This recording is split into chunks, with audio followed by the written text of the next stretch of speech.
ওয়ালাইকুম সালাম। ওয়ালাইকুম সালাম। সবাই একটু ফ্রেন্ডদের ট্যাগ দেওয়া শুরু করো। ওয়ালাইকুম সালাম মজুমদার, রূপা, রমি, জান্না, সামি, আসমিন, পপি, সোনিয়া। ওয়ালাইকুম সালাম। পলাশ দাস, নমস্কার। আচ্ছা, এখনো মানুষজন। আচ্ছা, জয়িতা, আদাব।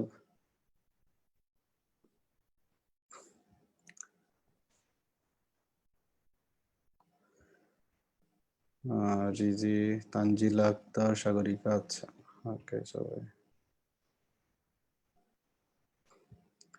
আহবাব হোসেন, ওয়ালাইকুম সালাম ভাই। তৃষা চক্রবর্তী, আচ্ছা এটা এটা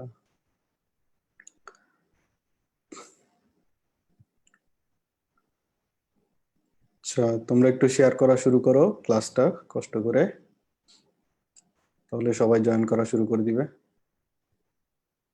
ঠিক আছে?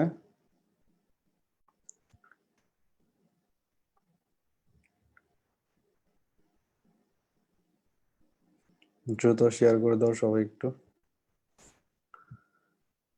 ওয়ালাইকুম সালাম শাম্মী।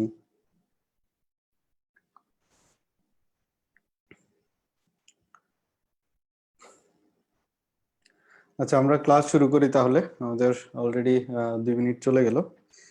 প্রতিটা মিনিটই আসলে দামি। যারা জয়েন করে না এখনো, আমরা ওয়েট করি, আস্তে আস্তে হয়তো জয়েন করবে। আজকে খুবই গুরুত্বপূর্ণ কিছু জিনিস আমরা পড়বো। ব্লাড কোয়াগুলেশন কেমনে হয়, ব্লাড প্রেশার কিভাবে মেনটেন হয়, এই জিনিসগুলো আমাদের আজকের পড়াশোনার বিষয়। তো আমরা ক্লাস শুরু করে দিই।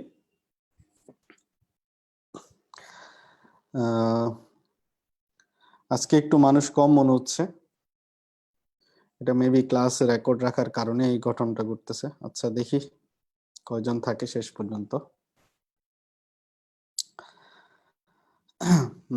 আচ্ছা, আমরা শুরু করি তাহলে। Blood lecture 03।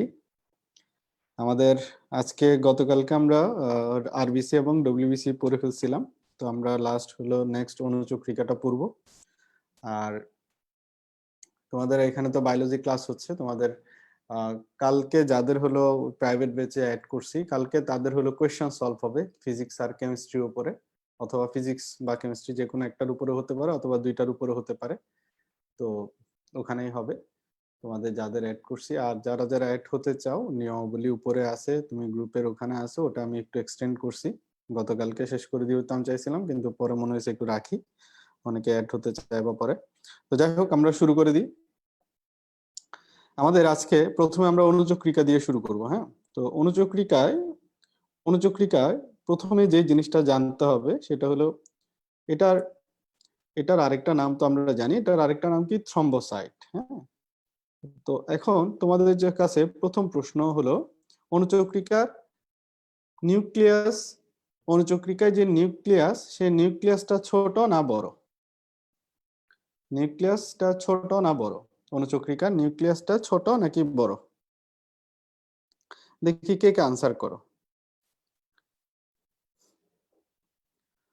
অনুচক্রিকার নিউক্লিয়াসটা কি ছোট নাকি বড়? আচ্ছা, অনুচক্রিকায় নিউক্লিয়াস নাই। সাবাস। অনুচক্রিকায় কি নাই? নিউক্লিয়াস নাই। ঠিক আছে, ছোট না বড় না, অনুচক্রিকায় নিউক্লিয়াস নাই। অনুচক্রিকায় আরো কি নাই? হিমোগ্লোবিন নাই। তারপর সবচেয়ে গুরুত্বপূর্ণ যেটা, সেটা হলো অনুচক্রিকা হলো সবচেয়ে ক্ষুদ্রতম, ক্ষুদ্রতম কি? রক্তকণিকা। সবচেয়ে ক্ষুদ্রতম রক্তকণিকার নাম কি? সেটা হলো অনুচক্রিকা। ঠিক না?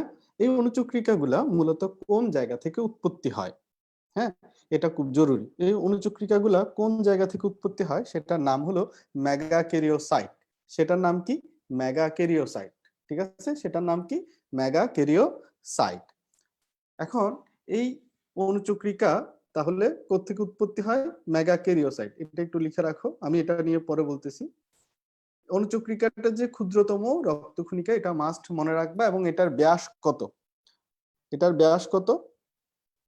এটার ব্যাস কত? 2 থেকে 4 মাইক্রোমিটার। এটার ব্যাস কত?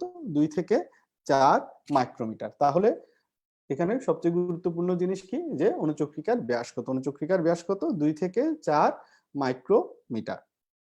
আচ্ছা, অণুচক্রিকা বললাম কোত্থেকে? মেগা ক্যারিওসাইট থেকে সৃষ্টি হয়। মেগা ক্যারিওসাইট গুলা কি? এগুলা এক ধরনের কোষ।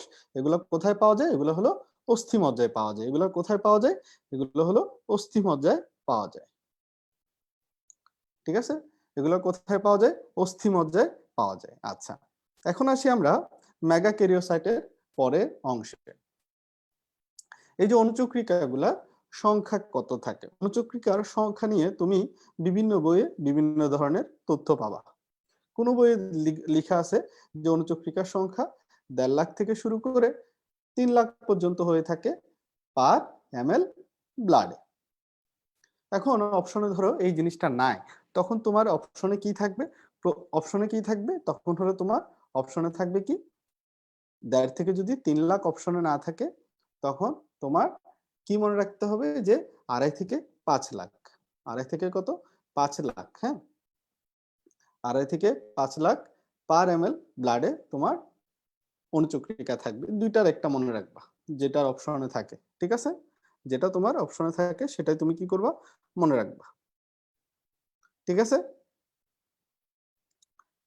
ওকে। এখন আসি আমরা এই যে অণুচক্রিকা, এই অণুচক্রিকাগুলোর আয়ু কত? এখন আয়ু যদি শিখতে যাও, সেটাও আবার দুই ভাগে বিভক্ত, অর্থাৎ দুইটা বইয়ের দুইটা তথ্য আমাদের মনে রাখতে হবে। এডমিশন টেস্টে এটাই হলো সবচেয়ে বড় ঝামেলার জিনিস, যে দুইটা জিনিস মনে রাখতে হয়। এটা একটা বড় মানে পেইনফুল একটা জিনিস। হ্যাঁ, তুমি পড়তেছো এটা ঠিক আছে, এটার সাথে সাথে দেখবা আরো দুইটা জিনিস একসাথে মনে রাখতে হচ্ছে, অথচ তোমার একটা মনে রাখলে যদি হইতো, তাহলে তুমি একটু পেনটা কম পাইতা। আয়ু কত? আয়ু হলো 8 থেকে 12 দিন। হুম, এখন 8 থেকে 12 দিন ধরো অপশনে নাই, তখন তুমি কত দিবা? তুমি তখন দিবা 2 থেকে 5, 2.5 থেকে 9 দিন। দেখো, দুইটা জিনিসই তোমার কি করা লাগবে? মনে রাখতে হবে। 8 থেকে 12 দিন বা 2.5 থেকে 9 দিন। তো জিনিসগুলো হলো তুমি যখন দেখবা খুব কাছাকাছি মানগুলা বা খুব কাছাকাছি অপশন আছে, তখন সেগুলো থেকে একটু চুজ করবা। ঠিক আছে, অনেক সময় দেখা যাবে তোমার 3 থেকে 9 দিন দিছে, ধরো 8 থেকে 12 দিন অপশনে নাই, তখন তুমি কি নিবা? 3 থেকে 9 দিন নিবা। ঠিক আছে, আর কেউ একজন কমেন্ট করছে যে ভাইয়া ব্লার, শোনো, আমি যে সিস্টেমে ক্লাস নিই, এখানে ব্লার হওয়ার কোনো সুযোগ নাই। ঠিক আছে, আমার এখানে এটা কোনো হোয়াইট বোর্ড সিস্টেম না, এটা হলো পুরাটাই আমি জুমের সফটওয়্যার দিয়ে নিচ্ছি। ঠিক আছে, এটা পেইড সফটওয়্যার, এটাতে কোনো তোমার ব্লার হওয়ার সুযোগ নাই। তুমি তোমার নিজের কানেকশন দেখো। ঠিক আছে, এসব কমেন্ট করে আমার মানে ডিস্ট্রাকশন করো না। ঠিক আছে, তো যাই হোক, আয়ু কত? আয়ু হলো 8 থেকে 12 দিন বা 2.5 থেকে কয় দিন? 9 দিন। এই দুইটা কথা খেয়াল রাখবা, মনে থাকবে। আয়ু কত দিন? 8 থেকে 12 দিন বা 2.5 থেকে কয় দিন? 9 দিন। মনে থাকবে? আচ্ছা, এবার আসি প্রতিদিন কি পরিমাণ অণুচক্রিকা উৎপন্ন হয়। প্রতিদিন কি পরিমাণ অণুচক্রিকা উৎপন্ন হয়? মনে রাখবা, প্রতিদিন ডেইলি প্রায় 200 বিলিয়ন, ডেইলি প্রায় 200 বিলিয়ন অণুচক্রিকা উৎপন্ন হয়। ডেইলি প্রায় কত? 200 বিলিয়ন অণুচক্রিকা উৎপন্ন হয়। 200 বিলিয়ন অণুচক্রিকা কি হয়? উৎপন্ন হয়। লিখতেছো সবাই? আমি কিন্তু নোট দেখবো। হ্যাঁ, সবাই কিন্তু গ্রুপে নোটগুলা দিবা।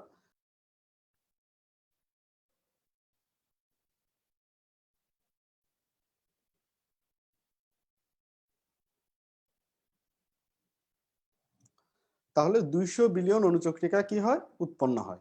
মনে থাকবে এই কথাগুলা? আচ্ছা, এখন আসি অণুচক্রিকা সঞ্চিত থাকে কোথায়। একটা ছোট্ট এমসিকিউ তোমাদের জন্য, দেখি কে কে পারবা। অণুচক্রিকা সঞ্চিত থাকে কোথায়? অণুচক্রিকা সঞ্চিত থাকে কোথায়? যকৃৎ, প্লীহা, নাকি অস্থিমজ্জা? তোমরা কমেন্ট করো, আমি কমেন্টগুলা দেখতেছি। কোথায় কোথায় অণুচক্রিকা সঞ্চিত থাকে? আর 4 নাম্বার অপশন হলো সবগুলো। এ বি সি ডি কোনটা? আজকের প্রথম এমসিকিউ এটা। 1 নাম্বার এমসিকিউ কোথায় হলো, কোথায় সঞ্চিত থাকে? সৌরভ পাল বলছে প্লীহা। আচ্ছা, শাম্মী বলছে প্লীহা। রুহি, আবেদা সুমায়া, আচ্ছা, ফারিহা, ওকে, সঞ্জনা, সঞ্জু, আচ্ছা, সবারই আনসার ঠিক আছে। তাহলে এটা হলো প্লীহা। সবাই আনসার ঠিকই দিচ্ছে। মনে রাখবা, প্লীহা ব্যতীত অন্য কোনো জায়গায় অণুচক্রিকা কি থাকে না? সঞ্চিত থাকে না। ঠিক আছে। এবার একটা প্রশ্ন হলো, অণুচক্রিকায় কি ধরনের বিভাজন হয়? অণুচক্রিকায় কোন ধরনের কোষ বিভাজন হয়? দেখি এটা আনসার করতে। কোষ বিভাজন তো জানোই তিনটা আছে। কোন ধরনের কোষ বিভাজন হয়? অ্যামাইটোসিস, মাইটোসিস নাকি মিওসিস? অণুচক্রিকায় কি ধরনের কোষ বিভাজন হয়?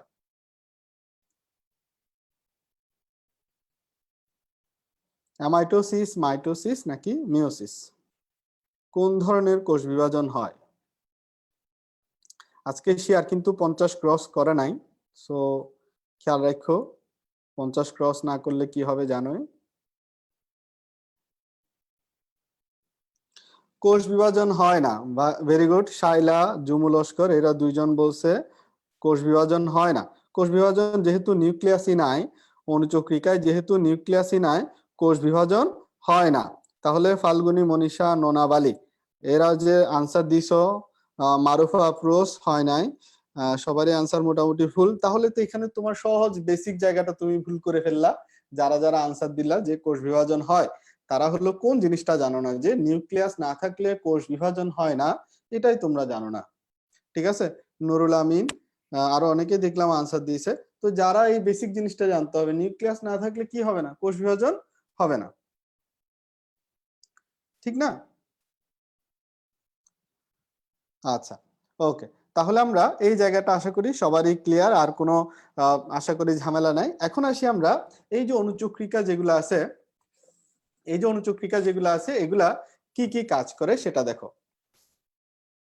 অণুচক্রিকা গুলা হলো কি কি কাজ করে। অণুচক্রিকার কাজ আগে বুঝতে হলে অণুচক্রিকার রাসায়নিক উপাদান বুঝতে হবে। অণুচক্রিকার রাসায়নিক উপাদানের মধ্যে কি কি আছে? অণুচক্রিকার রাসায়নিক উপাদান অর্থাৎ অণুচক্রিকার রাসায়নিক উপাদান কি কি, সেই দুইটা জিনিস আমার জানতে হবে। অণুচক্রিকার রাসায়নিক উপাদানের মধ্যে প্রধান দুইটা উপাদান, আমরা সবগুলো মনে রাখার দরকার নেই, শুধু দুইটা প্রধান উপাদানের নাম মনে রাখবো।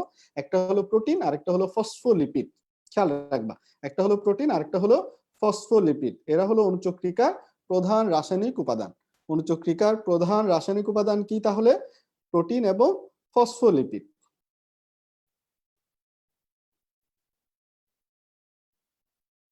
অণুচক্রিকার প্রধান উপাদান কি? প্রোটিন এবং ফসফোলিপিড। এছাড়াও আরো অনেক উপাদান আছে।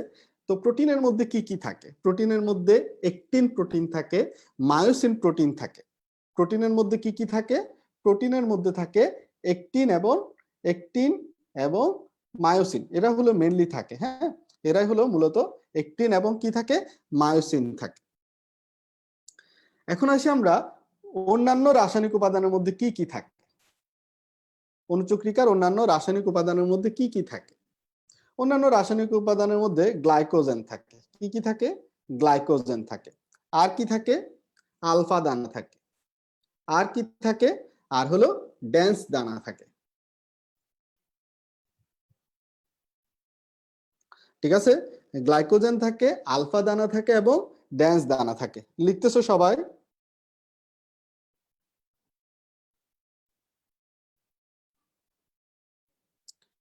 এখনো অনেকে শেয়ার করো নাই, শেয়ার করে ফেলো ক্লাসটা। এটা যদি প্রত্যেকদিন বলতে হয়, ক্লাসে ঢুকেই শেয়ার মেরে দিবা। ঠিক আছে, বাম পাশে শেয়ার আছে, নিচের দিকে শেয়ারে ক্লিক করবা, সাথে সাথে শেয়ার হতে থাকবে। ঠিক আছে।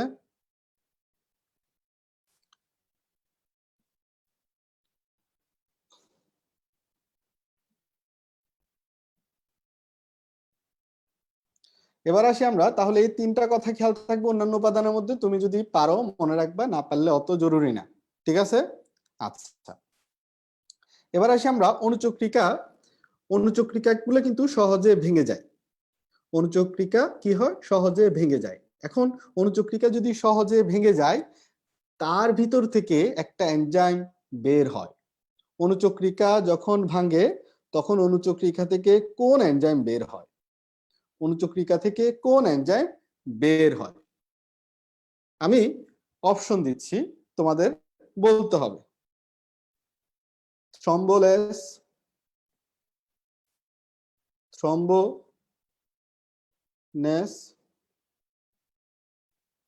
থ্রম্বোকাইনেস, থ্রম্বোফসফেটেস কোনটা থাকে? A B C D. এটা হলো আমাদের 2 নাম্বার এমসিকিউ আজকের জন্য। অনুচক্রিকা যখন ভাঙে তখন তার মধ্যে কোন এনজাইম থাকে?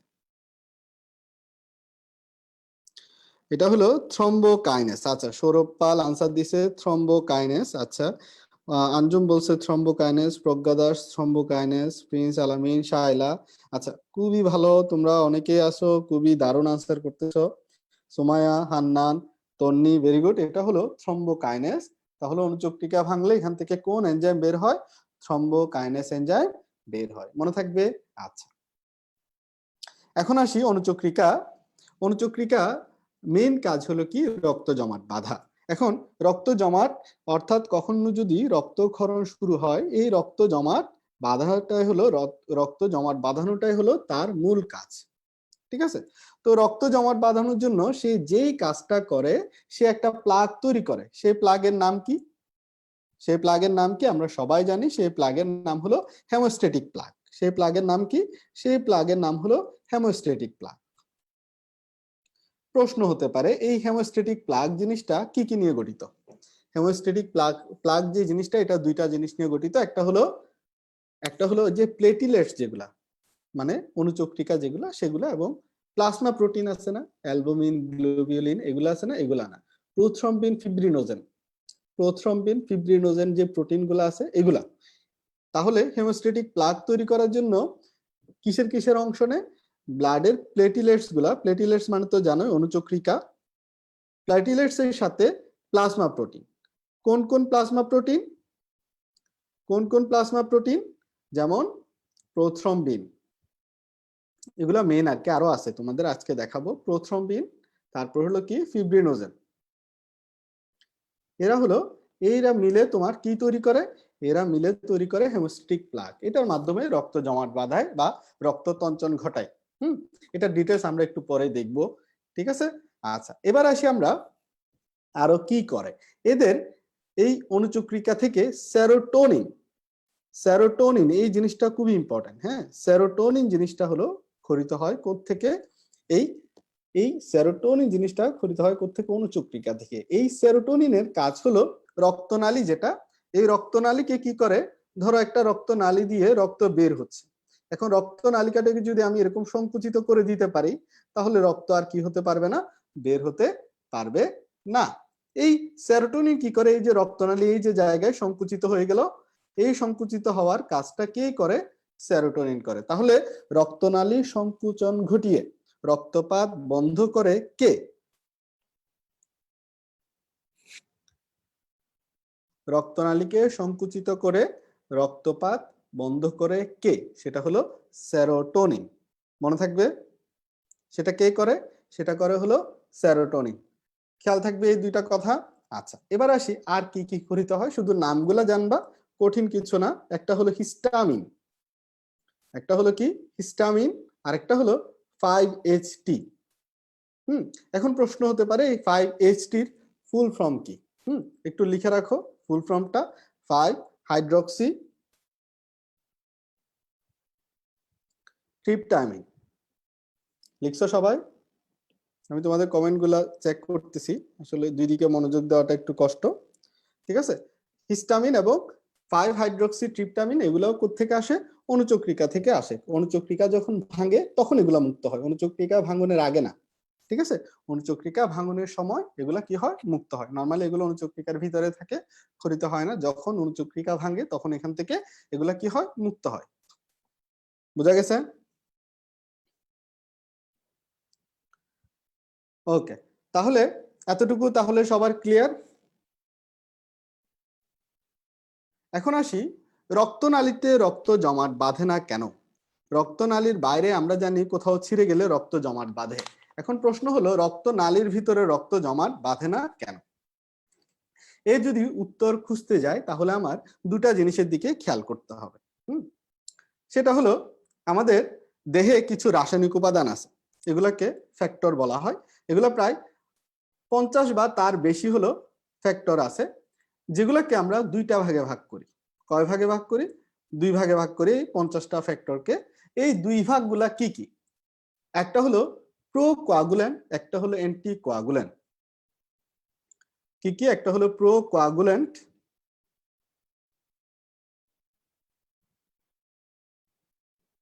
আরেকটা হলো অ্যান্টি কোয়াগুল্যান্ট। এখানে এখানে এই দুইটা শব্দকে যদি আমরা আগে বুঝতে চাই, তাহলে আমার আগে বুঝতে হবে এই কোয়াগুল্যান্ট শব্দটা আসছে কোত্থেকে। এটা আসছে হলো কোয়াগুলেশন থেকে। তোমাদের কাছে প্রশ্ন হলো কোয়াগুলেশন শব্দের অর্থ কি? ক্লাস সবাই করো, আমি রেকর্ড নাও রাখতে পারি, সুতরাং ক্লাসে সবাই থাকো। কেউ চলে গেলে ক্লাস নাও পাইতে পারো পরে। হ্যাঁ, পরে আমার ইনবক্সে এসে ঝামেলা করো না, আমি কারোই রিপ্লাই দিব না। আমি মানুষ কম দেখতেছি, মেবি রেকর্ড রাখবো না। আচ্ছা দেখো, তাহলে এটা হলো প্রো কোয়াগুল্যান্ট, এবং কোয়াগুলেশন শব্দের অর্থ হলো রক্ত জমাট বাঁধা। তাহলে কোয়াগুলেশন শব্দের অর্থ কি? রক্ত জমাট বাঁধা। তাহলে রক্ত জমাট বাঁধার বিপরীত মানে কি? অ্যান্টি। তাহলে অ্যান্টি কোয়াগুল্যান্টের কাজ কি? অ্যান্টি কোয়াগুল্যান্টের কাজ কি? তারা হলো কি করবে? রক্ত জমাট বাঁধতে দিবে না। রক্ত জমাট বাঁধতে দিবে না। এই যে রক্ত জমাট বাঁধতে দিবে না, এটা হলো অ্যান্টি কোয়াগুল্যান্ট। একটা অ্যান্টি কোয়াগুল্যান্টের বাস্তব যেটা আমাদের বডিতে পাওয়া যায় প্রাকৃতিক ভাবে, তার নাম হলো কি? হেপারিন। কিছু কৃত্রিম অ্যান্টি কোয়াগুল্যান্টও আছে যেগুলো তৈরি করা হয়, ওয়ারফারিন, আরো অনেক কিছু আছে, আমি জাস্ট ওদিকে যাচ্ছি না। যেগুলো তোমাদের দরকার অতটুকুই তোমাদের বলি, যেহেতু এইচএসসি লেভেলের আপাতত শুধু এতটুকু মনে রাখো, হেপারিন। হ্যাঁ, হেপারিন হলো কি? একটি প্রাকৃতিক অ্যান্টি কোয়াগুল্যান্ট। একটা কি? প্রাকৃতিক অ্যান্টি কোয়াগুল্যান্ট। তাহলে প্রাকৃতিক অ্যান্টি কোয়াগুল্যান্টের নাম কি? হেপারিন। এই হেপারিনের কাজ কি? তাহলে রক্ত জমাট বাঁধতে দিবে না। এছাড়া আর কি কি কারণ আছে যারা হলো রক্ত জমাট বাঁধতে দেয় না? সেটা হলো আমাদের রক্তনালীর যেটা ভিতরের লেয়ার, রক্তনালীর আবরণের নাম কি? দেখি কে বলতে পারবা রক্তনালীর আবরণের নাম কি?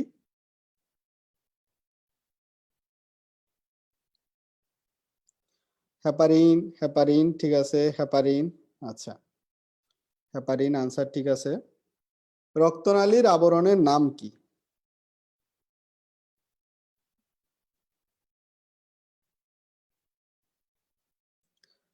তোমাদের বন্ধুদের একটু ট্যাগ দিয়ে দাও, না হলে পরে ক্লাস পাবে না। আমি মোস্ট প্রবাবলি নাও রাখতে পারি।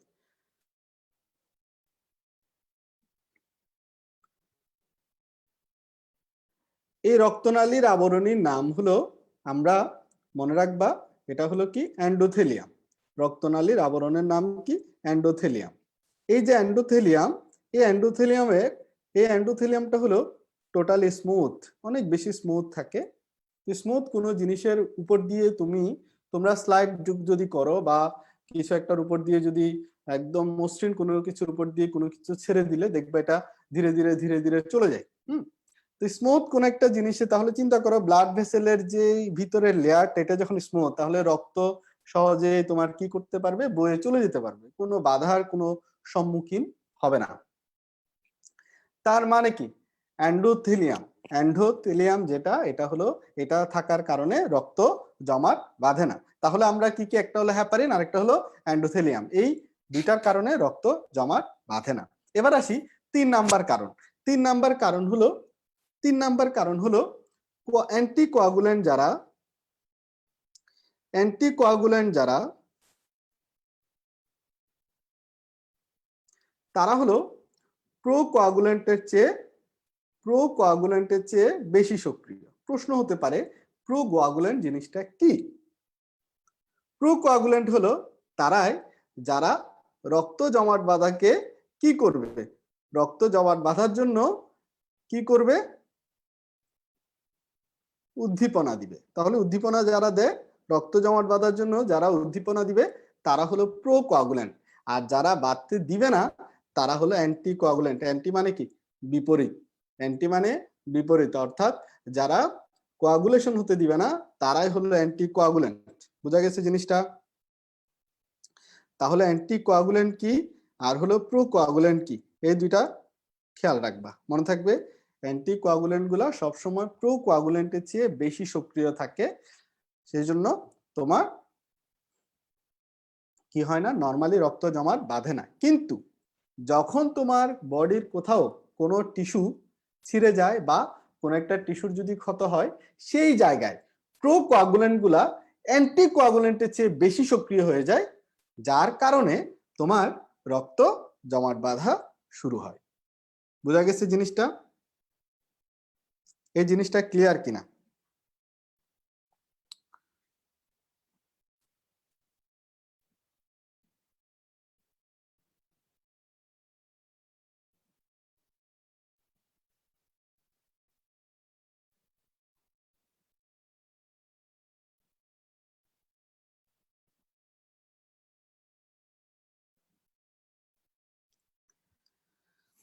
এখন আসি এই প্রো কোয়াগুলেন্টের কিছু উদাহরণ। যদি একজন আমাকে জিজ্ঞেস করছে কিছু প্রো কোয়াগুলেন্টের উদাহরণ বলেন, হ্যাঁ, যেমন একটা উদাহরণ দিই, যেহেতু তোমাদের বইয়ে নাই বা তোমাদের খুব একটা দরকার নেই, যেমন থ্রম্বিন। থ্রম্বিন একটা প্রো কোয়াগুলেন্ট। থ্রম্বিন একটা কি? Pro coagulant. ঠিক আছে, এরকম আরো আছে সেরোটোনিন। সেরোটোনিন গুলো কি? Pro coagulant. বুঝা গেছে জিনিসটা? তো প্রো কোয়াগুলেন্ট গুলা মূলত তাহলে মনে রাখতে পারবা আশা করি। আচ্ছা, আমরা প্রো কোয়াগুলেন্ট এখন আসি এই যে রক্ত জমাট বাঁধা বা কোয়াগুলেশন। রক্ত জমাট বাঁধা বা কোয়াগুলেশন যেটা, সেটা কিভাবে হয়? এই রক্ত জমাট বাঁধার জন্য আমরা জানি কিছু ফ্যাক্টর কাজ করে, যেগুলোকে কোয়াগুলেশন ফ্যাক্টর বলি। যেগুলোকে আমরা কি বলি? যেগুলোকে আমরা কোয়াগুলেশন ফ্যাক্টর বলি। বলতো কোয়াগুলেশন ফ্যাক্টর মোট কয়টা? কোয়াগুলেশন ফ্যাক্টর মোট কয়টা?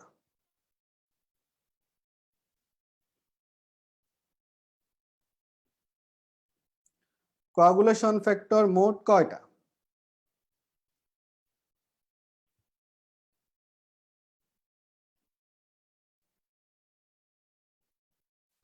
কোয়াগুলেশন ফ্যাক্টর হলো মোট 13টা। এখন দেখো প্রশ্নগুলা খেয়াল করবা, পরীক্ষায় প্রশ্নগুলা খেয়াল করো। কোয়াগুলেশন ফ্যাক্টর মোট কতটা? 13টা। এবার আসি আমার 3 নাম্বার এমসিকিউ।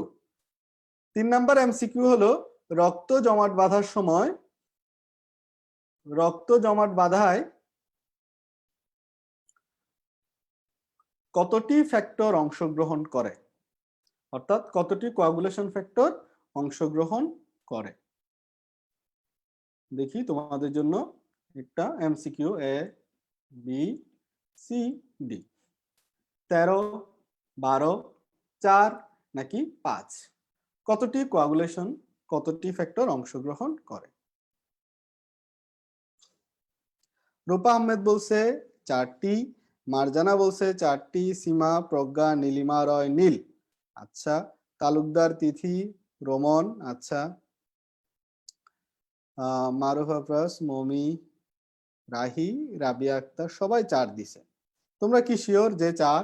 4-এর ব্যাপারে কে কে শিওর? 4-এর ব্যাপারে কে কে শিওর? তাহলে 13টার মধ্যে, তাহলে এই 13টা ফ্যাক্টরের কাজ কি বলতো? 13টা ফ্যাক্টর আর থেকে লাভ কি? তোমার যদি 4টায় রক্ত জমাট বাঁধা অংশগ্রহণ করে, বাকি গুলার কাজ কি? বেসিক নলেজ কি বলে?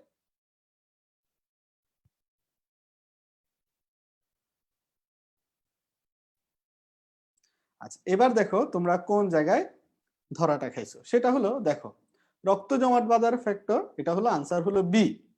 এটা হলো কি? আনসার হবে কি? বি। এখন তুমি বলতে পারো কেন? আমরা জানি রক্ত জমাট বাঁধার ফ্যাক্টর হলো 13টি, যদি এটা বলে থাকি, কিন্তু কত নাম্বার ফ্যাক্টরের বাস্তব অস্তিত্ব নাই? 4 নাম্বার একটা প্রশ্ন, কত নাম্বার ফ্যাক্টরের বাস্তব কোনো অস্তিত্ব নাই? কত নাম্বার ফ্যাক্টরের বাস্তব কোনো অস্তিত্ব নাই? সেটা হলো 6 নাম্বার ফ্যাক্টরের। কয় নাম্বার ফ্যাক্টরের? 6 নাম্বার ফ্যাক্টর। তাহলে 6 নাম্বার ফ্যাক্টরটা কি? আসলে 6 নাম্বার ফ্যাক্টরটা হলো নিষ্ক্রিয়। এটা সক্রিয়, এটা নাই ধরতে গেলে, এটা সক্রিয় দশার নাম হলো, এটা সক্রিয় দশা কোনটা? 7 নাম্বার ফ্যাক্টর। তো এই জন্য 6 নাম্বার ফ্যাক্টরকে আমরা হিসাবে ধরি না। আমরা ধরি কোনটাকে? 7 নাম্বার ফ্যাক্টরটাকে। তাহলে আজকে থেকে কি জানবা? রক্ত জমাট বাঁধার ফ্যাক্টর, রক্ত জমাট বাঁধার ফ্যাক্টর, রক্ত জমাট বাঁধার ফ্যাক্টর তাহলে কতটি? রক্ত জমাট বাঁধার ফ্যাক্টর হলো 13টি। রক্ত জমাট বাঁধায় কতটি ফ্যাক্টর অংশগ্রহণ করে? আনসার হবে 12টি। পরীক্ষায় আসলে দেখবা সেই আনসারে অর্ধেকের বেশি হয় 13 আনসার দাগাইছে, 90% মানুষ হয় 13 দাগাবে, না হলে 4 দাগাবে। তাহলে তোমার আগে জানতে হবে প্রশ্নের ব্যাপারে। হ্যাঁ, এখন আসি এই রক্ত জমাট বাঁধার ফ্যাক্টর 13টি, সেগুলা নাম আমরা জেনে আসি। ফ্যাক্টর 1, ফ্যাক্টর 1 হলো প্রথম, এটা জানতে হবে ফিব্রিনোজেন। ফ্যাক্টর 1 হলো কি? ফিব্রিনোজেন। ফ্যাক্টর 2 কি? ফ্যাক্টর 2 হলো প্রোথ্রম্বিন। ফ্যাক্টর 3 এর নাম কি? থ্রম্বোপ্লাস্টিন। একটু লিখে ফেলো, প্রথম 4টা হলো ভালো করে মনে রাখবা। আর যারা ডিএমসি আশা করো বা ডিএমসি জন্য পড়াশোনা করতেছো, তারা কিন্তু কোনোটাই মিস দিবা না, ঠিক আছে? এবার আসি আমরা ক্যালসিয়াম আয়ন। 4 নাম্বার ফ্যাক্টর হলো ক্যালসিয়াম আয়ন। এই চারটা হলো সবচেয়ে ইম্পর্টেন্ট, এবং এই চারটার একটা নামও দিছে, সেটার নাম কি? প্রাথমিক রক্ততঞ্চন ফ্যাক্টর।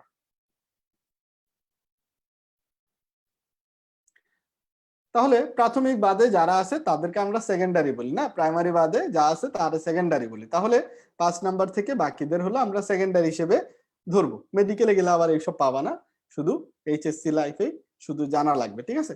তো 6 নাম্বার ফ্যাক্টর বলতে কোনো অস্তিত্ব নাই, 5-এর পরে 7। হ্যাঁ, তো 5 নাম্বার ফ্যাক্টরের নাম কি? প্রোএক্সিলারিন।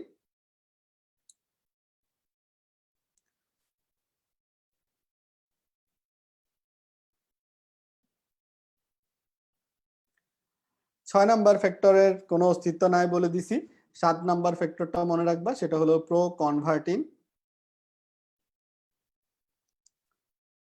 8 number factor anti haemophilic factor. এখন তোমাদের কাছে একটা প্রশ্ন, সেটা হলো তোমার এখানে 8 নাম্বার ফ্যাক্টর এবং 9 নাম্বার ফ্যাক্টরের দিকে একটু খেয়াল করো।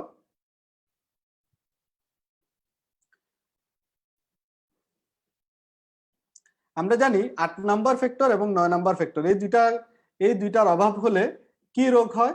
হিমোফিলিয়া এ হবে, এবং 9 নাম্বার ফ্যাক্টরে যদি অভাব হয় তাহলে হলো হিমোফিলিয়া বি হবে, ঠিক আছে? এই অভাবে কোন রোগ হয়? অভাবে কোন রোগ হয়? এই দুইটা হলো মনে রাখবা। 10 নাম্বার ফ্যাক্টর, 10 নাম্বার ফ্যাক্টর হলো তোমাদের বইয়ে 10 নাম্বার ফ্যাক্টরের নাম দেওয়া আছে অ্যান্টি হেমোফিলিক ফ্যাক্টর বি, ঠিক আছে? এটা আসলে আমার কাছে একটু কেন জানি ভুল মনে হয়। তারপরেও যেহেতু তোমাদের বইয়ে দেওয়া আছে, তোমরা এটাকে কি পড়বা? অ্যান্টি হেমোফিলিক ফ্যাক্টর বি পড়বা, ঠিক আছে? এটাকে স্টুয়ার্ট ফ্যাক্টর বলে নরমালি, এটাকে নরমালি স্টুয়ার্ট ফ্যাক্টর বলে, ঠিক আছে? যদি দেখো এটা নাই তাহলে স্টুয়ার্ট ফ্যাক্টর মনে রাখবা, ঠিক আছে? স্টুয়ার্ট ফ্যাক্টর বলবে। আচ্ছা, এবার আসি আমরা 11 নম্বর। 11 নম্বর ফ্যাক্টরের নাম কি? 11 নম্বর ফ্যাক্টরের নাম হলো অ্যান্টি হেমোফিলিক ফ্যাক্টর সি। 12 নম্বরের নাম হলো হেকম্যান ফ্যাক্টর।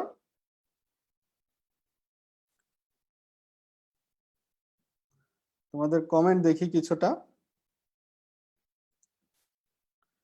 এটা আসলে এই বি নামটা হলো আসলে 9-এর হওয়া উচিত। হ্যাঁ, তোমাদের বইয়ে ভুল দেওয়া আছে যদিও, তারপরে তোমরা এটাই পড়ো আপাতত, বইয়ে যেটা দেওয়া আছে।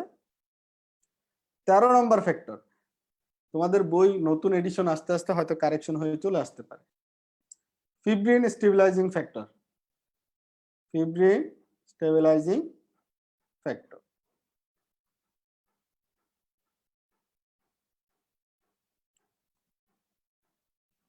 এতটুকু লেখা শেষ।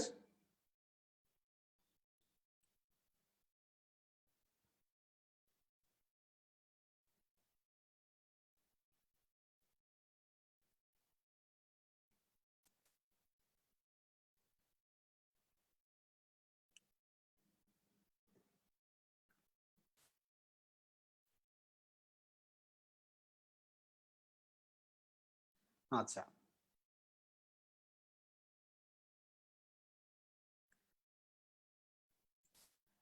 তো এটার আরেক নামই হলো অ্যান্টি ফ্যাক্টর বি। হ্যাঁ, কিন্তু তোমাদের বইয়ে দেওয়া আছে, আমি তবুও তোমাদের কারেকশন করে দিচ্ছি না, যেহেতু বইয়ে দেওয়া আছে, যতদিন কারেকশন আসবে না ততদিন এটাই পড়বা।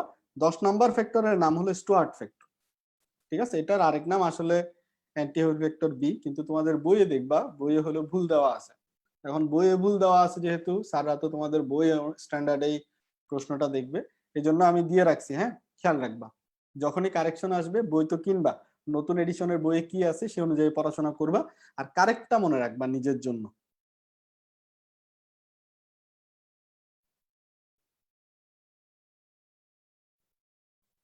এখন আসি আমরা 13 নম্বর। তাহলে এটা হলো 13টা ফ্যাক্টর গেল। এই 13টা ফ্যাক্টর কিভাবে রক্ত জমাট বাঁধায় সেটা হলো আমরা মনে রাখবো। ঠিক আছে, রক্ত জমাট কিভাবে বাঁধায়। এখন রক্ত জমাট বাঁধানোর যে প্রসিডিউরটা সেটা খুব মজার।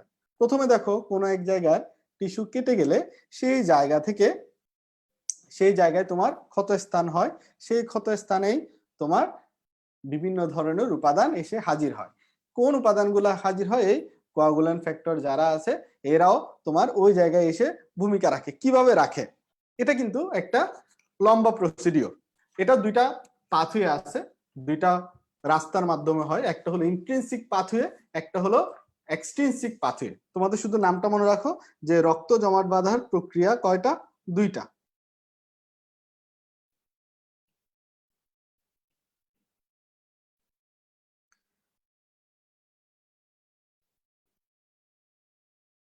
কি কি? একটা হলো এক্সট্রিনসিক, আরেকটা হলো কি? ইন্ট্রিনসিক। তাহলে দুইটা পাথওয়ে আছে। রক্ত জমাট বাঁধার কয়টা পাথওয়ে আছে? দুইটা পাথওয়ে আছে।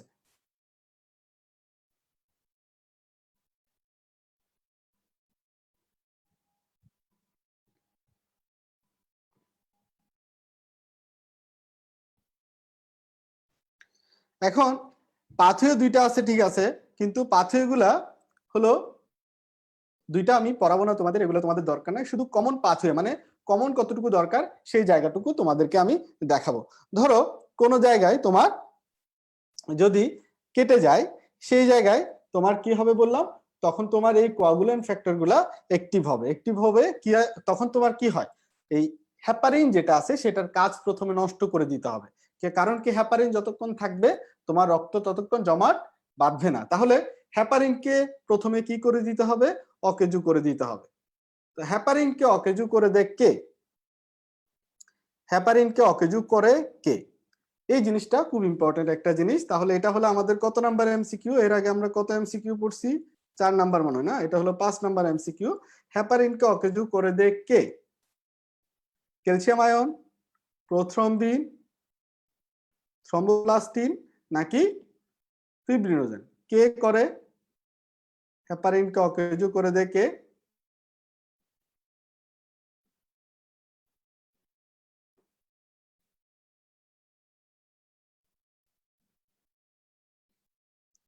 সঞ্জু। Sanju, very good.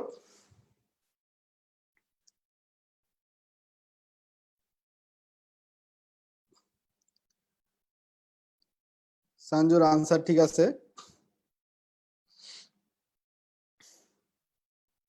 অনিকপাল হৃদয় আনসার ঠিক আছে। আচ্ছা,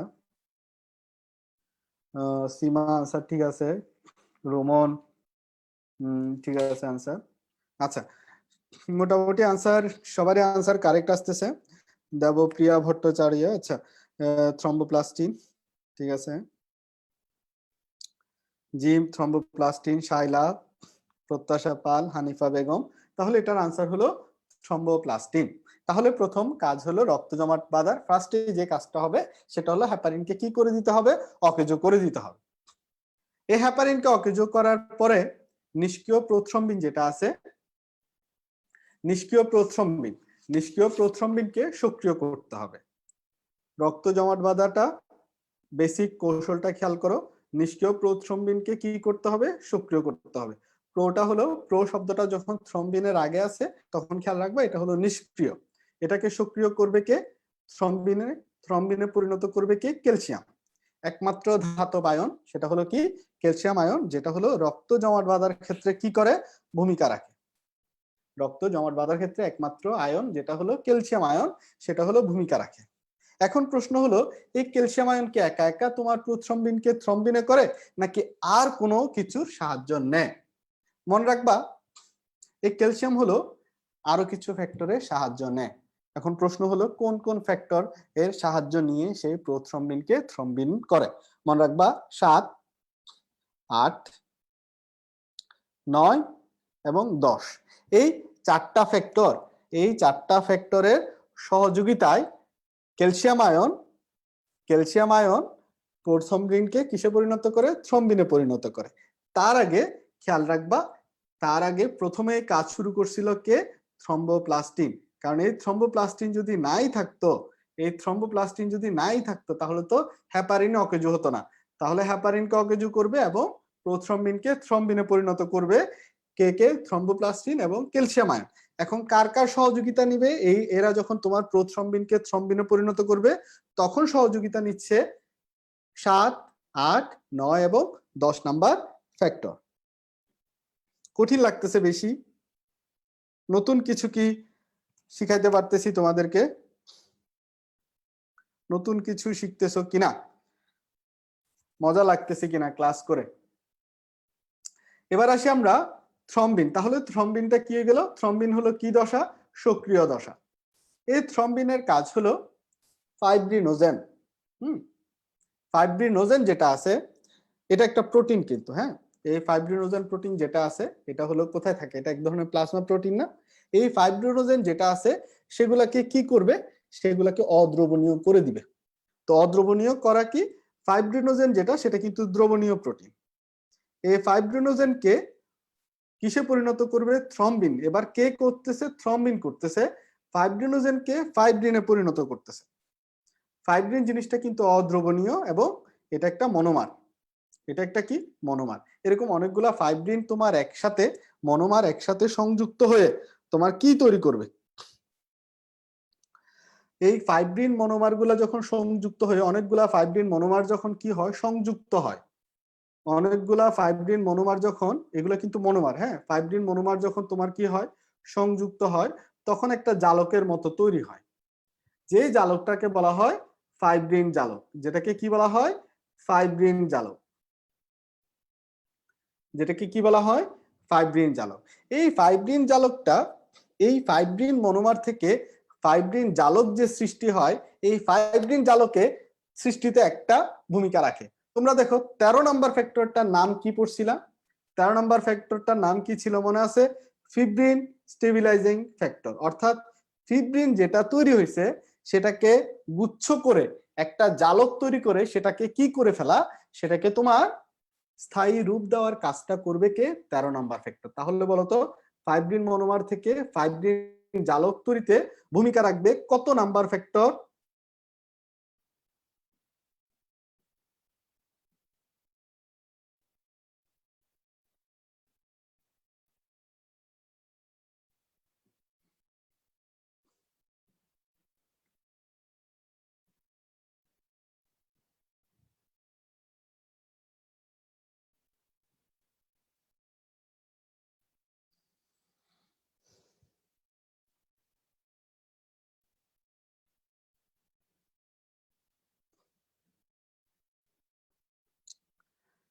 তাহলে বোঝা গেছে এতটুকু?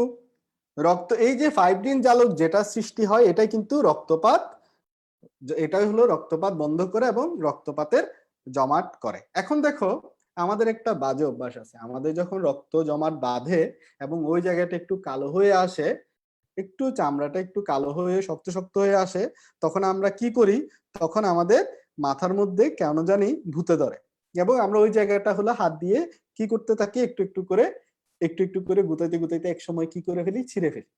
এবং ওখান থেকে ওই ফ্লুইডটা বের না হওয়া পর্যন্ত আমাদের হাত কিন্তু ওই জায়গায় চুলকাইতে থাকি, যাতে ওটা উঠে যায়।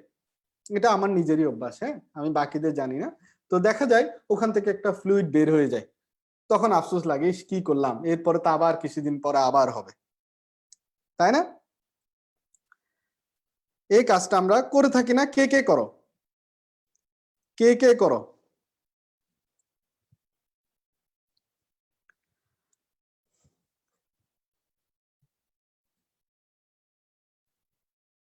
আচ্ছা, এটা হলো অনেকেই করার কথা। আচ্ছা, অনেক দেখতেছি, আমার মতো দেখি অনেকেই আছে যারা করে। তো যাই হোক, ওকে, অনেককে পাচ্ছি দেখি। ও, আমার তো অনেক দেখি সহযোগী আছে। আচ্ছা, তো যাই হোক, এটা কিন্তু অনেক মজার একটা কাজ। আমার জীবনে এটা একটা অন্যরকম সুখের কাজ মনে হয়। তো করে ফেলি আমি। যে কাজে আনন্দ আছে সেই কাজ করতে কি নাই, মানা নাই, ঠিক আছে। আচ্ছা, কাজটা করার পরে এখন দেখো একটা ফ্লুইড বের হয়, সেই ফ্লুইডটাকে কি বলা হয়? একটা তরল বের হয় না? সেই তরলটাকে কি বলা হয়? সেই তরলটাকে বলা হয় সিরাম। রক্তের আগে যে, রক্ত না, রক্তের আগে যে তরলটা বের হয় সেটাকে বলা হয় কি? সিরাম, ঠিক আছে। তাহলে ওটাকে কি বলা হয়? সিরাম বলে, তাই না? তাহলে এই যে সিরাম জিনিসটা, প্রশ্ন হলো এই সিরাম জিনিসটা কি? সিরাম জিনিসটা আসলে প্লাজমা বা রক্তরসের সাথে একটু পার্থক্য আছে। প্লাজমা বা রক্তরসের সাথে হালকা পার্থক্য থাকে। আমরা জানি রক্তরসে তোমার মোটামুটি সব কি থাকে, রক্ত জমাট বাঁধার ফ্যাক্টর গুলা সবই থাকে হলো কোথায়? রক্তরসে। সিরামে কিন্তু সব ফ্যাক্টর থাকে না। কি কি থাকে না মনে রাখবা? 1, 2, 5 এবং 7, এই ফ্যাক্টর গুলা তোমার, সরি 8, 1, 2, 5, 8, এই ফ্যাক্টর গুলা তোমার কোথায় থাকে না? সিরামে থাকে না। সিরামে থাকে না। তাহলে সিরামে কি এমন থাকে? সিরামে কি থাকে যেটা সবচেয়ে গুরুত্বপূর্ণ মনে রাখবা? সিরাম এবং, তাহলে দেখো এখানে তোমার এগুলা কিন্তু থাকে না, এই এই ফ্যাক্টর গুলা থাকে না। Fibrinogen 2 number factor, 5 number factor এবং কি 8 নাম্বার ফ্যাক্টর, এগুলো কিন্তু থাকে না কোথায়? সিরামে। আরেকটা জিনিস খেয়াল রাখবে, সেরোটোনিনের কথা। সেরোটোনিন, হ্যাঁ, সেরোটোনিনের কথা। এই সেরোটোনিনের কথাই খেয়াল রাখবা। সেরোটোনিনের ঘনত্ব হলো তোমার বেশি থাকবে কোথায়? সিরামে। প্লাজমা বা রক্তরসে কম থাকবে। এখন প্রশ্ন হলো সেরোটোনিনের ঘনত্ব সিরামে কেন বেশি থাকে? কারণ ওই সেরোটোনিনটা হলো রক্তনালীকে ধীরে ধীরে সংকুচিত করে, ধীরে ধীরে সংকুচিত করতে থাকে যাতে রক্তপাত হ্রাস পায়। এই দুইটা, এই দুইটা তোমার মনে থাকবে তাইলে, সেরোটোনিন এবং প্লাজমা।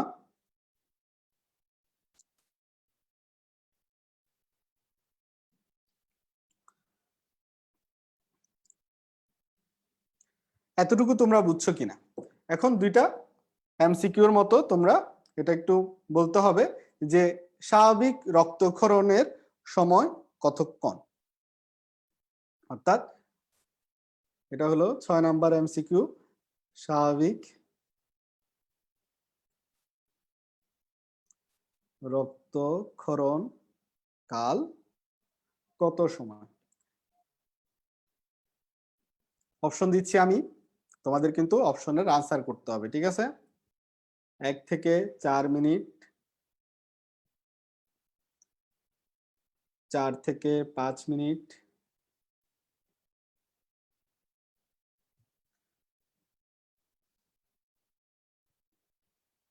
8 থেকে 10 মিনিট, 7 থেকে 15 মিনিট। কোনটা স্বাভাবিক রক্তক্ষরণকাল কত সময়?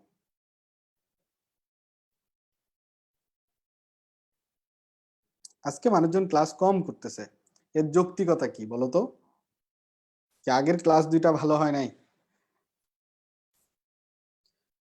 সাদিয়া বিনতে আজাদ বলছে 4 থেকে 5 মিনিট, প্রীতি বলছে 1 থেকে 4 মিনিট, নাহার আমিনা বলছে 1 থেকে 4 মিনিট, তুর্য বলছে 1 থেকে 4 মিনিট, মাসুদ আলম, আচ্ছা, শর্মী, ওকে, 1 থেকে 4 মিনিটের পক্ষে অনেক বেশি মতামত দেখা যাচ্ছে, ঠিক আছে। 1 থেকে 4 মিনিটের পক্ষে মানুষজনরা একটু বেশি মতামত দেখা যাচ্ছে, তাই না? তাহলে এখানে খেয়াল রাখো, আসলে এখানে দুইটাই আনসার, 1 থেকে 4 মিনিটও আনসার, 1 থেকে 4 থেকে 5 মিনিটও আনসার। পরীক্ষায় যেটা থাকে, অপশনে যেটাই থাকে, দুইটাই থাকবে না। আর দুইটা থাকলে তখন দুইটাই দেখাইতে হবে, কিচ্ছু করার নাই, ঠিক আছে।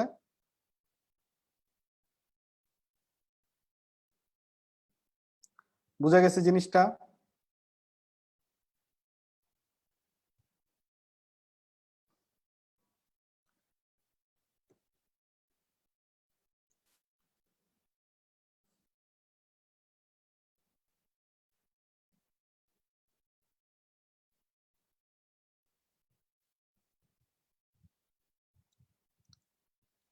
এবার আসি আমরা ব্লাড প্রেশার নিয়ে, ঠিক আছে। ব্লাড প্রেশার হলো কি জিনিস? আমরা ব্লাড প্রেশার কি জিনিস?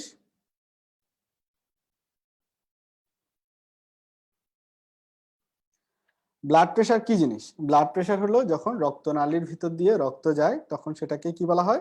ব্লাড প্রেশার বলে। আচ্ছা, আজকে ব্লাড প্রেশারটা আর লম্বা না করি, কারণ ব্লাড প্রেশার মনে হয় না আজকে শেষ করতে পারবো, অনেক লম্বা সময় লাগবে। ব্লাড প্রেশারটা নেক্সট ক্লাসে ধরবো। আজকে আরেকটা টপিকস পড়াই ফেলি, সেটা হলো লসিকা পড়াই ফেলি, হ্যাঁ। কারণ ব্লাড প্রেশার হলো হিউজ একটা জিনিস, এটা পড়াইতে হলে অনেক সময় লাগবে। তো লসিকা, আমাদের বডিতে লসিকা কতটুকু আছে এটা নিয়ে একটা মজার ব্যাপার আছে, তাই না? লসিকা আগে ছিল, আলিম স্যারের বইয়ে ছিল তোমার 10 থেকে 12 লিটার, আর আজমল স্যারের বইয়ে ছিল 4 থেকে 8 লিটার, ঠিক আছে। লসিকা এখন পরিমাণ কত? এখন লসিকার ক্ষেত্রে তোমার তাহলে দুইটা পরিমাণে শিখবা। লসিকা হলো 4 থেকে 8 লিটার অথবা 10 থেকে 12 লিটার, দুইটাই শিখবা। দেখো আমি কিন্তু দুইটা দুইটা করে জিনিস শিখাচ্ছি, কেউ যাতে পরীক্ষার হলে গিয়ে এই জিনিস তো আমি দেখি নাই এটা যাতে মাথায় না আসে, ঠিক আছে। ওকে, আচ্ছা, এখন লসিকা হলো কি ধরনের জিনিস? লসিকা হলো, লসিকা, রক্ত, এগুলো আমরা একসাথে যেহেতু উচ্চারণ করি, তাহলে খেয়াল করো তো রক্ত কি ধরনের জিনিস? রক্ত হলো ক্ষারধর্মী। তাহলে লসিকা কি ধরনের? আজকে মানুষ কম, এই জন্য আর আমি লম্বা করব না ক্লাস। তাহলে লসিকা, লসিকা তোমার, আমি যেদিন মানুষ বেশি থাকবে সেদিন ক্লাসও লম্বা নিব, যেদিন মানুষ কম থাকবে সেদিন ক্লাসও ছোট করে ফেলবো, হিসাব সোজা। লসিকা, লসিকা হলো তাহলে 4 থেকে 8 লিটার, লসিকার পরিমাণ হলো 10 থেকে 12 লিটার। 4 থেকে 8 লিটার অপশনে যদি না থাকে তাহলে কি দিবা? 10 থেকে 12 লিটার, এই দুইটা খেয়াল রাখবা। রক্ত হলো, তাহলে লসিকা কি ধরনের? লসিকা হলো ক্ষারধর্মী। লসিকা কি ধরনের? লসিকা হলো ক্ষারধর্মী। যেহেতু তোমার রক্তের মতোই বললাম, তাহলে লসিকা কি মনে রাখবা? লসিকা হলো ক্ষারধর্মী, ঠিক আছে। এখন আসি, এই যে লসিকা হলো ক্ষারধর্মী, এই যে লসিকা হলো তাহলে ক্ষারধর্মী, এই শব্দটা আমাদের অবশ্যই মাথায় রাখতে হবে, ঠিক আছে। এখন আসি, এই লসিকার আপেক্ষিক গুরুত্ব কত? দেখি লসিকার আপেক্ষিক গুরুত্ব, এটা হলো 7 নাম্বার এমসিকিউ। লসিকার আপেক্ষিক গুরুত্ব কত? লসিকার আপেক্ষিক গুরুত্ব কত? 1.01 থেকে 1.016, 1.001 থেকে 1.016, 1.1 থেকে 1.0016। এখানে কোনটা লসিকার আপেক্ষিক গুরুত্ব? রেঞ্জে বললে, আমি কিন্তু রেঞ্জে জিজ্ঞেস করছি, হ্যাঁ। রেঞ্জে যদি না থাকে তখন তোমরা 1.1.015 দিবা। তাহলে 1.015, 1.015 যেহেতু তোমরা আনসার জানোই, এটা যেহেতু তোমরা বইয়ে পড়ছো, এই রেঞ্জটা নরমালি এটার মধ্যে হিসাব করো, ঠিক আছে। এই 1.01 থেকে 1.016 এক নাম্বার আনসার। আলো ঠিক আছে, অনিন্দিতার আনসার ঠিক আছে, ফারিহা, সঞ্জু, জোবায়ের, সীমা, মিথিলা, নাহার, আমিনা, রূপা, তাসনিম, আচ্ছা সবারই আনসার মোটামুটি ঠিক আছে। তাহলে এটা হলো আপেক্ষিক গুরুত্ব, মনে থাকে যাতে, ঠিক আছে। এবার আসি আমরা পিএইচ। পিএইচ কত দেখি, কে বলতে পারো? লসিকার পিএইচ কত?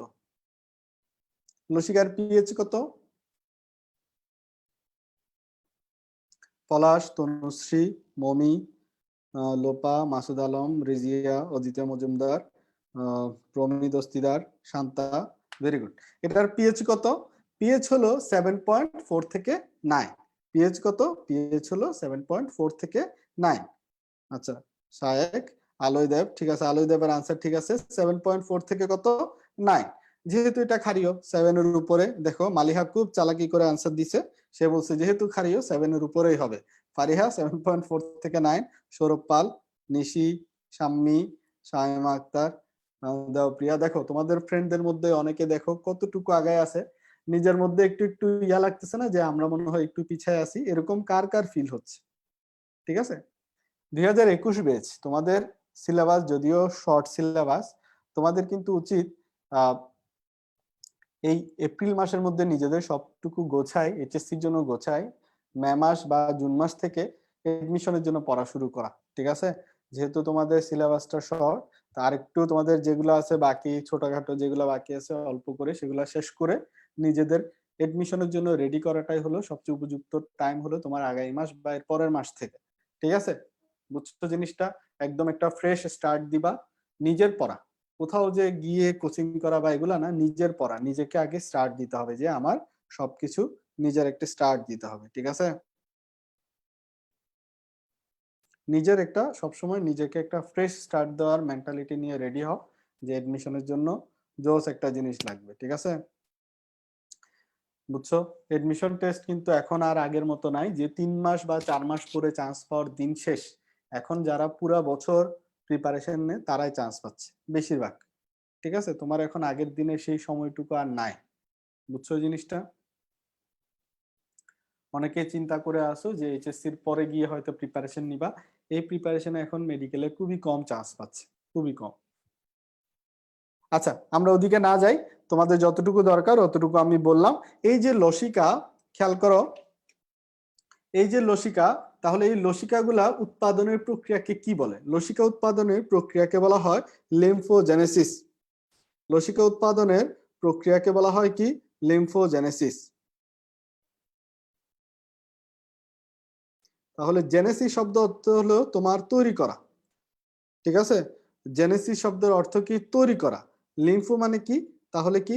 লসিকা। তাহলে লসিকা তৈরির প্রক্রিয়াকে কি বলা হয়? লিম্ফোজেনেসিস। হ্যাঁ, এখন এই টিস্যুর মধ্যে, টিস্যুতে যে রসগুলা থাকে, টিস্যুর রসের, টিস্যুর রস, টিস্যুর রসের 10% হলো তোমার কি? লসিকা। টিস্যু রসের কত পার্সেন্ট লসিকা? টিস্যু রসের 10% হলো কি? লসিকা। টিস্যু রসের কত পার্সেন্ট লসিকা? 10% হলো লসিকা। টিস্যু রসের কত পার্সেন্ট লসিকা? টিস্যু রসের 10% হলো লসিকা। মনে থাকবে জিনিসটা? আচ্ছা, এখন আসি, এখন আসি আমরা এই যে টিস্যু রস, এই টিস্যু রস জিনিসটা কি? দুইটা, খেয়াল করো, দুইটা কোষ। হ্যাঁ, এগুলো হলো কোষ, ভালো করে খেয়াল করো। তোমরা কোষগুলো দেখতেছো? এগুলো ধরো কোষ। হ্যাঁ, এই কোষের মাঝখানে মাঝখানে দেখবা কিছু ফাঁকা জায়গা আছে। দেখো এখানে মাঝখানে মাঝখানে কিছু ফাঁকা জায়গা আছে, আমি সবুজ কালার করতেছি, দেখা যাচ্ছে কিনা? এই যে মাঝখানে মাঝখানে ফাঁকা জায়গা যেটা দেখতেছো, এই ফাঁকা জায়গাগুলোই হলো তোমার, এই ফাঁকা জায়গাগুলো হলো কি? কোষের মাঝখানে। দেখো কোষগুলোর মাঝখানে মাঝখানে, মাঝখানে মাঝখানে জায়গাগুলোতে যে তরলগুলা থাকে সেগুলাকে বলা হয় টিস্যু রস, বা আরেকটা নাম হলো ইন্টারস্টিশিয়াল ফ্লুইড। এটার আরেক নাম কি? Interstitial fluid. এই ইন্টারস্টিশিয়াল ফ্লুইডের কতটুকু লসিকা? ইন্টারস্টিশিয়াল ফ্লুইডের কতটুকু লসিকা? 10% লসিকা। বুঝা গেছে জিনিসটা? তাহলে আশা করি টিস্যু রস সবার ক্লিয়ার। তাহলে ইন্টারস্টিশিয়াল ফ্লুইডের 10% হলো কি? লসিকা। এখন এই লসিকাগুলা দুই ধরনের অংশ নিয়ে গঠিত। একটা হলো লসিকার মধ্যে দুই ধরনের উপাদান থাকে। কি কি? একটা হলো কোষীয় উপাদান, একটা হলো অকোষীয় উপাদান। লসিকার মধ্যে দুই ধরনের উপাদান থাকে, একটা হলো কোষীয় উপাদান আর একটা হলো অকোষীয় উপাদান। যারা আগের ক্লাস করছো তারা বলতে পারার কথা যে লসিকার মধ্যে কোন কোষ থাকে। মনে আছে কোন কোষ থাকে? আমি কিন্তু বলছিলাম তোমাদেরকে। কোন শ্বেত রক্তকণিকা থাকে? লিম্ফোসাইট। সাবাস। লসিকার মধ্যে কোন রক্তকণিকা থাকে? লিম্ফোসাইট থাকে। কি থাকে? লিম্ফোসাইট থাকে। তাহলে লসিকার কোষীয় উপাদান কি? লিম্ফোসাইট। এখন এই লিম্ফোসাইট হলো, কতটা লিম্ফোসাইট থাকে মনে রাখবা, প্রতি ml ব্লাডে 500 থেকে, প্রতি ml ব্লাডে 500 থেকে 75,000, 500 ml, সরি লসিকায়, প্রতি ml লসিকায় 500 থেকে 75,000 কি থাকে? লিম্ফোসাইট থাকে। হুম, এখন লিম্ফোসাইট মানে তো আমরা জানি বি লিম্ফোসাইট আর টি লিম্ফোসাইট, বেশি পরিমাণে থাকে বি লিম্ফোসাইট। আচ্ছা, এখন দেখো লসিকায় কিছু অনুচক্রিকাও থাকে, অর্থাৎ কিছু প্লেটিলেটসও পাবা, ডব্লিউবিসির সাথে সাথে কিছু প্লেটিলেটসও পাবা। কি পাওয়া যাবে না তাহলে? কোন জিনিসটা পাওয়া যাবে না? যে জিনিসটা পাওয়া যাবে না সেটা হলো আরবিসি। মনে রাখবা, লসিকার মধ্যে কোন রক্তকণিকা পাওয়া যাবে না সেটা হলো আরবিসি পাওয়া যাবে না। এবার আসি আমরা অকোষীয় উপাদান। অকোষীয় উপাদান, অকোষীয় উপাদান কতটুকু? অকোষীয় উপাদান হলো, দেখো অকোষীয় যেটা সেটা হলো তোমার, আমরা বলি কি যে পানি এবং কঠিন পদার্থ। অকোষীয় উপাদানকে আমি দুই ভাগে ভাগ করতেছি। অকোষীয় উপাদানকে কয় ভাগে? অকোষীয় মানে কি, কোষ ছাড়া যেগুলো আছে সেগুলো হলো কি পানি এবং কঠিন। তো অকোষীয় উপাদানের মধ্যে কঠিন পদার্থের পরিমাণ হলো 6%, আর পানির পরিমাণ কত? 94%। পানির পরিমাণ কত? 94%। পানির পরিমাণ কত? 94%। আর কঠিন উপাদানের পরিমাণ মাত্র কত পার্সেন্ট? 6%। এখন কঠিন উপাদান আর তোমার পানি এগুলাতে কি কি থাকে এগুলো তোমার জানার দরকার নেই। এখন আসি আমরা এই যে লসিকা, এই লসিকার মধ্যে, এই লসিকার মধ্যে গ্লুকোজ কতটুকু থাকে? লসিকায় গ্লুকোজ কতটুকু থাকে? ঠিক আছে, এটা আমাদের গুরুত্বপূর্ণ একটা জিনিস। তুমি যদি 100 ml লসিকা নাও, 100 ml লসিকা নাও, সেখানের মধ্যে প্রায় 120 থেকে 132 গ্রাম তুমি গ্লুকোজ পাবা। তাহলে 100 ml লসিকায় কতটুকু গ্লুকোজ থাকবে? 100 ml লসিকায় প্রায় 120 থেকে 132 গ্রাম গ্লুকোজ থাকবে। এখন লসিকার কালার কি? লসিকার কালার কি? লসিকার কালার হলো হলুদ বর্ণের। লসিকার কালার কি? লসিকার কালার হলো হলুদাভ বর্ণের। তো এখন এই লসিকার সাথে যখন চর্বি যুক্ত হয়, লসিকার সাথে যখন চর্বি যুক্ত হয় তখন তার কালার কি হয়ে যায় জানো? তার কালার হয়ে যায় সাদা। এই সাদা কালারের জিনিসটাকে কি বলা হয়? কি বলা হয় দেখি? এগুলাকে কি ল্যাকটিয়াস বলে, নাকি কাইল বলে, নাকি লসিকাই বলে, কি বলে?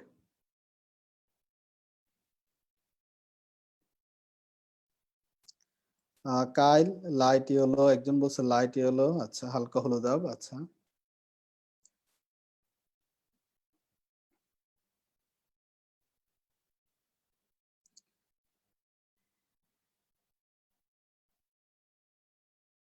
এটারে কাইল বলে, তাই না? এটা হলো কি, এটাকে কি বলে? কাইল বলে। এটাকে কি বলা হয়? কাইল বলে। এখন দেখো এই তাহলে কাইল, লেকটিয়ালস কারা? এই লেকটিয়ালস নিয়ে আমি পরে একদিন আলোচনা করব। শুধু এতটুকু মনে রাখো যে কাইল যাওয়ার যে রাস্তা বা যে নালীগুলা সেগুলাকে লেকটিয়ালস বলা হয়। এতটুকু শুধু খেয়াল রাখো, ঠিক আছে?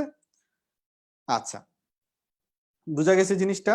এখন এই যে কাইল, এই কাইল কখন সৃষ্টি হয় বা এই কাইল কখন আমাদের বডিতে পাওয়া যায়? এই কাইল পাওয়া যায় যখন আমরা ক্ষুধার্ত হয়ে যায়, আমাদের বডিতে যখন কি হয়ে যায়, ক্ষুধার্ত অবস্থায় আমাদের কি থাকে তোমার, লসিকাতে হলো ফ্যাটের পরিমাণ কমে যায়। ক্ষুধার্ত অবস্থায় কিন্তু লসিকাতে ফ্যাটের পরিমাণ কমে যায়। তাহলে কোন অবস্থায় হলো আমাদের কাইল পাওয়া যাবে? ক্ষুধার্ত অবস্থায় না, মনে রাখবা কি, যখন আমরা চর্বি জাতীয় খাবার বেশি খাবো, চর্বি জাতীয় খাবার বেশি খাবো তখন আমাদের কাইল পাওয়া যাবে। ক্ষুধার্ত যখন হব তখন হলো চর্বি কমে যায়, তখন হলো লসিকা হয়। আর লসিকার কালার থাকে, যখন তুমি চর্বি জাতীয় খাবার খাবা তখন তোমার এটা কালার হয়ে যায় সাদা, এবং এটাকে আমরা তখন বলি কি, কাইল।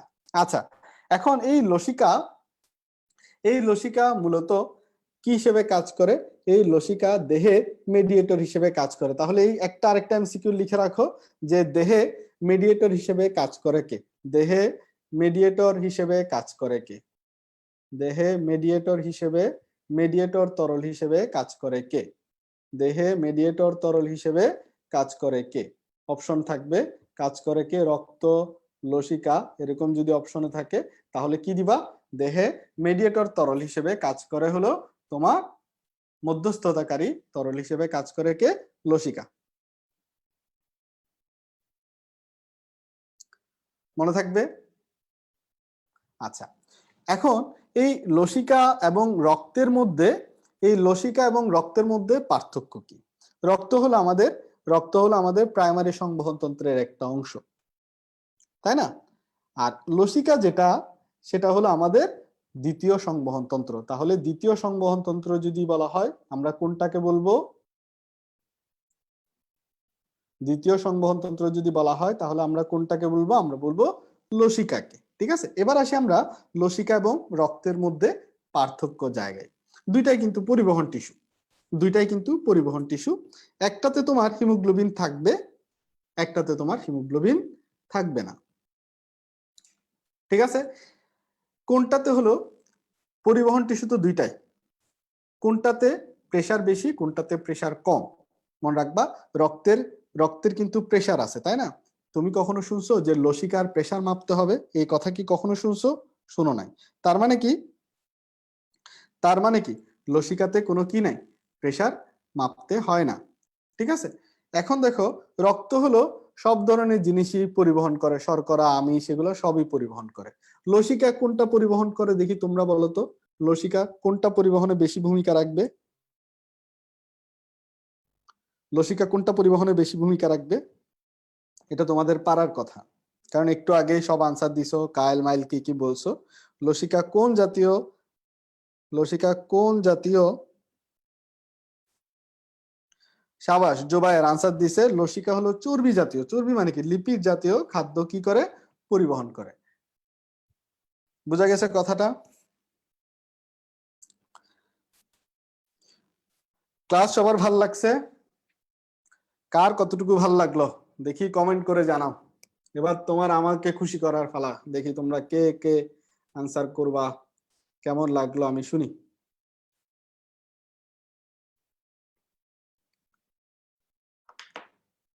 তোমাদের মানুষ বাড়লে ভাল লাগে, কিন্তু মানুষ আসলে কম। 132 জন, 150 জন এরকম ক্লাস করতেছো। শেয়ারও করো নাই, দেখি শেয়ার করছো মাত্র কয়জন। আজকে শেয়ার অনেক কম।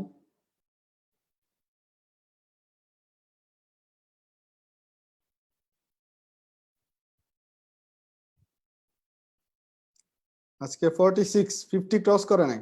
ও ভেরি গুড।